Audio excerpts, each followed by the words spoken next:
వచ్చేసా ములక్కాయ చారు తెచ్చా మీకోసం కొత్త రెసిపీ. కుక్కర్లో మనం మామూలుగా పప్పుకు పెట్టుకున్నట్టే టమాటా, ఆనియన్, ములక్కాయ ముక్కలు, పచ్చిమిర్చి, కొంచెం కల్లుప్పు, పసుపు, దాంతోపాటు కొంచెం కారం యాడ్ చేయండి. దానిలోనే సరిపడా వాటర్ అనేది యాడ్ చేసేసుకొని లాస్ట్లో కొంచెం ఆయిల్ అనేది వేసుకొని 5 to 6 విజిల్స్ వచ్చేంత వరకు కుక్ అవ్వనివ్వండి.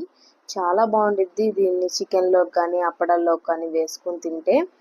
దీన్ని స్టెయినర్తో స్టెయిన్ చేసి ఈ పిప్పు తీసేసి పక్కన పెట్టుకోవడమే. ఈ లిక్విడ్ని ఒకసారి ట్రై చేయండి. ఎలా వచ్చిందో నాకైతే కామెంట్ చేయండి. ఈ పిప్పిని అంతా తీసేసి పక్కన పెట్టుకున్న తర్వాత ప్యాన్ పెట్టుకొని కొంచెం ఆయిల్ అనేది యాడ్ చేసుకొని పోపు వేసేసుకోవడమే. మీరు రెగ్యులర్గా ఎలా వేస్తారో పోపు అలాగేనండి. మనకు ఇందులో కొంచెం ఇంగువ కూడా వేసుకుంటే చాలా బాగుండిద్ది. ఒకసారి ట్రై చేయండి. ఎలా ఉందో నాకైతే కామెంట్ చేయండి. మన వీడియో నచ్చిందా? నచ్చితే తప్పకుండా లైక్ చేయండి. లాస్ట్లో కొంచెం చింతపండు కూడా వేసుకోండి, బాగుండిద్ది. కొత్తిమీర ఫైన్గా వేసుకోవడమే, చాలా బాగుండిద్ది. ఒకసారి ట్రై చేయండి. సబ్స్క్రైబ్ చేసుకోవడం మర్చిపోకండి. ఉంటా మరి.